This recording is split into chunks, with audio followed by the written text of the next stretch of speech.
M Krishna ಅವರ ಒಂದು ಕುರಿತಾಗಿ ಇವತ್ತು ಕರ್ನಾಟಕದ ಮಾಜಿ ಮುಖ್ಯಮಂತ್ರಿ ಮತ್ತು ಬೆಂಗಳೂರಿನ ಆಧುನಿಕ ಬೆಳವಣಿಗೆಗೆ ಬಹಳ ದೊಡ್ಡ ಕೊಡುಗೆ ಕೊಟ್ಟಂತಹ ಮತ್ತು ಕರ್ನಾಟಕದ ರಾಜಕಾರಣದಲ್ಲಿ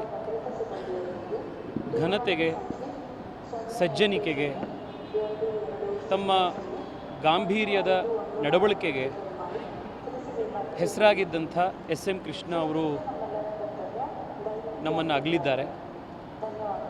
ಎಸ್ ಎಂ ಕೃಷ್ಣ ಅವರು ನಾವು ಏನು ಇಂಗ್ಲೀಷ್ನಲ್ಲಿ ವಿಷನರಿ ರಾಜಕಾರಣಿ ಅಂತೀವಿ ಅಥವಾ ದೂರದೃಷ್ಟಿ ಇಟ್ಟಂಥ ರಾಜಕಾರಣಿ ಅಂತೀವಿ, ಅದಕ್ಕೆ ಹೆಸರು ಮಾಡಿದಂಥ ಒಬ್ಬರು ರಾಜಕಾರಣಿ. ನಾನಂತೂ ವೈಯಕ್ತಿಕವಾಗಿ ಅವರಿಂದ ಬಹಳ ಪ್ರೇರಿತನಾದಂಥವನು. ನಾನು ಹೈಸ್ಕೂಲ್ನಲ್ಲಿದ್ದೆ ಎಸ್ ಎಂ ಕೃಷ್ಣ ಅವರು ರಾಜ್ಯದ ಮುಖ್ಯಮಂತ್ರಿ ಆಗಿದ್ದಂಥ ಟೈಮ್ನಲ್ಲಿ. ಆಗ ರಾಜ್ಕುಮಾರ್ ಅವರ ಕಿಡ್ನ್ಯಾಪ್ ಆಗಿತ್ತು. ನಾವೆಲ್ಲ ಸ್ಕೂಲ್ನಲ್ಲಿದ್ದಂಥ ಮಕ್ಕಳು ಇವತ್ತು ರಜಾ ಸಿಗತ್ತಾ ಅಂತ ನೋಡೋದಕ್ಕೇ ನಾವು ಟಿ ವಿ ನೋಡ್ತಾ ಇದ್ದಿದ್ದು. ಆವಾಗ ಎಸ್ ಎಂ ಕೃಷ್ಣ ಅವರು ಆ ಕ್ರೈಸಿಸನ್ನು ಹ್ಯಾಂಡಲ್ ಮಾಡಿದಂಥ ರೀತಿ, ಜಯಲಲಿತಾ ಅವ್ರ ಜೊತೆಗೆ ನಡೆಸಿದಂಥ ಒಂದು ಸಂವಾದಗಳು, ರಾಜ್ಕುಮಾರ್ ಅವರನ್ನು ವಾಪಸ್ ಕರ್ಕೊಂಡು ಬರೋದರಲ್ಲಿ ಮಾಡಿದಂಥ ಪಾತ್ರ, ಇದೆಲ್ಲ ನನ್ನನ್ನು ಭಾಳ ಅವ್ರ ಕಡೆಗೆ ಅಟ್ರ್ಯಾಕ್ಟ್ ಮಾಡ್ತು. ಅಷ್ಟೇ ಅಲ್ಲ, ಎಸ್ ಎಂ ಕೃಷ್ಣ ಅವರು ಭಾಳ ಸ್ಟೈಲಿಶ್ ಆಗಿರುವಂಥ ರಾಜಕಾರಣಿ.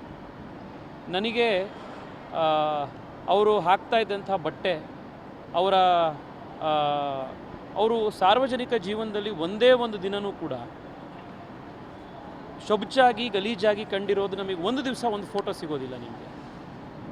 ನಾನು ಎಷ್ಟೋ ಸತಿ ಗೂಗಲ್ ಮಾಡಿದ್ದೀನಿ, ಎಸ್ ಎಂ ಕೃಷ್ಣ ಅವರು ಯಾವ ಬಟ್ಟೆ ಹಾಕ್ಕೊಂಡಿದ್ದಾರೆ, ಯಾವ ಥರ ಕಲರ್ ಟೈ ಹಾಕ್ಕೊಂಡಿದ್ದಾರೆ, ಅದಕ್ಕೆ ಮ್ಯಾಚಿಂಗ್ ಪಾಕೆಟ್ ಸ್ಕ್ವೇರ್ ಯಾವ್ದು ಹಾಕ್ಕೊಂಡಿದ್ದಾರೆ.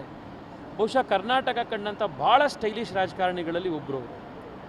ಇತ್ತೀಚೆಗೆ ಅವರ ಆಸ್ಪತ್ರೆಯಲ್ಲಿದ್ದಂಥ ಫೋಟೋಗಳು ಬಂದಾಗಲೂ ಕೂಡ ಅದರಲ್ಲೂ ಕೂಡ ಎಷ್ಟು ಚೆಂದ ಕಾಣ್ತಾ ಇದ್ದರು. ಭಾಳ ಸ್ಫುರದ್ರೂಪಿ ಕರಿಷ್ಮ್ಯಾಟಿಕ್ ರಾಜಕಾರಣಿ.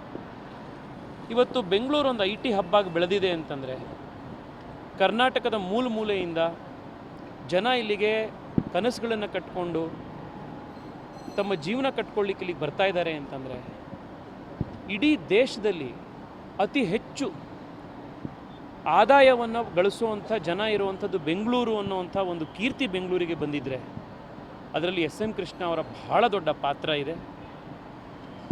ನಗರಗಳನ್ನು ಅಭಿವೃದ್ಧಿಪಡಿಸಬೇಕು.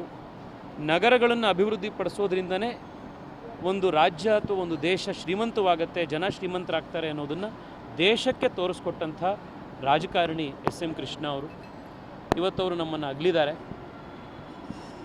ನನಗೆ ಬಹಳ ಸಂತೋಷ ಆಗಿದ್ದೇನು ಅಂತಂದರೆ, 2019ರಲ್ಲಿ ಅವರು BJPಯನ್ನು ಸೇರಿಕೊಂಡ್ರು. ನಮ್ಮ ಫ್ಯಾಮಿಲಿಲೆಲ್ಲ ನಾವು BJP ಬಿಟ್ಟರೆ ಯಾರಿಗೂ ಓಟೆ ಹಾಕಲ್ಲ ಅನ್ನುವಂಥ BJP ಸಪೋರ್ಟರ್ಸ್ ಫ್ಯಾಮಿಲಿಗಳು. ಆದರೆ ಎಸ್ ಎಂ ಕೃಷ್ಣ ಅವರು ಕಾಂಗ್ರೆಸ್ನಲ್ಲಿದ್ದಾಗಲೂ ಕೂಡ ಅವರ ವರ್ತನೆ, ಅವರ ಘನತೆ, ಅವರ ಡಿಗ್ನಿಟಿ, ಇದನ್ನೆಲ್ಲ ನೋಡಿ ನಾವೆಲ್ಲ ಎಸ್ ಎಂ ಕೃಷ್ಣ ಅವರ ಅಭಿಮಾನಿಗಳಾಗಿದ್ವಿ. ಸೊ ಎಸ್ ಎಂ ಕೃಷ್ಣ ಅವರು 2019ರಲ್ಲಿ ಮೋದಿ ಅವರನ್ನು ಇಷ್ಟಪಟ್ಟು ಅವರು BJPಗೆ ಬಂದಾಗ ನಮ್ಮೆಲ್ಲರಿಗೂ ಭಾಳ ಖುಷಿಯಾಯಿತು. ಅವರು 2019ರಲ್ಲಿ ನನ್ನ ಚುನಾವಣಾ ಪ್ರಚಾರದಲ್ಲಿ ಅವ್ರಿಗೆ ಹುಷಾರಿರಲಿಲ್ಲ. ಆಗಲೂ ಕೂಡ ಚುನಾವಣಾ ಪ್ರಚಾರದಲ್ಲಿ ಬಂದು ಭಾಗವಹಿಸಿದ್ರು. ಸುಮಾರು 1 ಗಂಟೆಗಳ ಕಾಲ ಆ ಬಿಸಿಲಲ್ಲಿ ರ್ಯಾಲಿಯಲ್ಲಿ ಭಾಗವಹಿಸಿ, ನನ್ನ ಹತ್ರ ಇನ್ನೂ ಇದೆ, ನನಗೆ ಪೋಸ್ಟ್ ಮಾಡೋನಿದ್ದೀನಿ. ನಾನು ಅವಾಗ ಭಾಳ ಎಸ್ ಎಂ ಕೃಷ್ಣ ಅವ್ರ ಪಕ್ಕದಲ್ಲಿ ನಿಂತಿದ್ದೀನಿ ಅನ್ನೋದನ್ನು ಆ ಎಂತೂಸಿಯಾಸಮಲ್ಲಿ ನನ್ನ ಮೊಬೈಲ್ ತೆಗೆದು ಏನೇನೋ ಸೆಲ್ಫಿ ವೀಡಿಯೋಗಳೆಲ್ಲ ಮಾಡ್ಕೊಂಡಿದ್ದೆ ನಾನು. ಆ ಸೆಲ್ಫಿ ವೀಡಿಯೋಗಳ ಟೈಮ್ನಲ್ಲೆಲ್ಲ ನಕ್ಕೊಂಡು ಅದ್ರ ಜೊತೆಗೆ ಅವರು ಒಬ್ಬ ಚಿಕ್ಕ ಹುಡುಗಂಗೆ ಕೊಡಬೇಕಾದಂಥ ಸಪೋರ್ಟ್ ಕೊಟ್ಟು ಅವರು ಚುನಾವಣೆಯಲ್ಲೂ ಕೂಡ ನನಗೆ ಆಶೀರ್ವಾದ ಮಾಡಿದ್ರು. ಅವರು ಮತ್ತು ಪ್ರೇಮಾ ಕೃಷ್ಣ ಅವರು ಕರ್ನಾಟಕದ ರಾಜಕಾರಣದಲ್ಲಿ ನಾವು ಕಂಡಂಥ, ಅಟ್ಲೀಸ್ಟ್ ನನ್ನ ಜನ್ರೇಷನ್ ಕಂಡಂಥ ಅತ್ಯಂತ ಸೊಫಿಸ್ಟಿಕೇಟೆಡು, ಅತ್ಯಂತ ಡಿಗ್ನಿಫೈಡು, ಅತ್ಯಂತ ಸರಳ ಸಜ್ಜನಿಕೆಯ ಒಂದು ಮೂರ್ತಿ ರೂಪವಾಗಿ ಅವರು ಅವರ ಸಾರ್ವಜನಿಕ ಜೀವನವನ್ನು ನಡೆಸಿದ್ರು. ನನಗೆ ಒಂದು ಮನವಿ ಇದೆ ರಾಜ್ಯ ಸರ್ಕಾರದಲ್ಲಿ. ಎಷ್ಟೋ ಸಾರಿ ರಾಜಕಾರಣಿಗಳು ತೀರ್ಕೊಂಡಾಗ ನಾವು 2 ದಿವಸ 3 ದಿವಸ ಶೋಕಾಚರಣೆ ಮಾಡ್ತೀವಿ, ನಂತರದಲ್ಲಿ ಅಲ್ಲಿಗೆ ಮುಗಿದೋಗುತ್ತೆ. ಆದರೆ ಎಸ್ ಎಂ ಕೃಷ್ಣ ಅವರ ಲೆಗಸಿ ಬಹಳ ದೊಡ್ಡದಿದೆ. ಬೆಂಗಳೂರಿಗೆ ವಿಶೇಷವಾಗಿ ಅವರ ಕೊಡುಗೆ ತುಂಬ ದೊಡ್ಡದಿದೆ. ಆ್ಯಂಡ್ ಇವತ್ತು ನೀವು ಎಲ್ಲೇ ಹೋದರೂ ಕೂಡ ಜನ ಬೆಂಗಳೂರು ಸಮಸ್ಯೆಗಳು, ಇನ್ಫ್ರಾಸ್ಟ್ರಕ್ಚರ್ ಕೊರತೆ ಇದೆ, ಇನ್ನೊಂದಿದೆ, ಇದನ್ನೆಲ್ಲ ಹೇಳ್ತಾ ಇರ್ತಾರೆ. ಎಸ್.ಎಂ. ಕೃಷ್ಣ ಅವರ ನೆನಪಿನಲ್ಲಿ, ಅವರ ಹೆಸರಿನಲ್ಲಿ ಕರ್ನಾಟಕ ರಾಜ್ಯ ಸರ್ಕಾರ ಬೆಂಗಳೂರಿಗೆ ಕೊಡುಗೆ ಕೊಡುವಂಥ ವ್ಯಕ್ತಿಗಳಿಗೆ ಒಂದು ದೊಡ್ಡ ಪ್ರಶಸ್ತಿಯನ್ನು ಇನ್ಸ್ಟಿಟ್ಯೂಷನಲೈಸ್ ಮಾಡಿದ್ರೆ ಪ್ರತಿ ವರ್ಷ ಬೆಂಗಳೂರಿನ ಏಳಿಗೆಗೆ, ಬೆಂಗಳೂರಿನ ಕೆರೆಗಳಿಗೆ, ಬೆಂಗಳೂರಿನ ಸಾರ್ವಜನಿಕ ಜೀವನದ ಏಳಿಗೆಗೆ ಸಪೋರ್ಟ್ ಮಾಡುವಂಥ, ಕಾಂಟ್ರಿಬ್ಯೂಟ್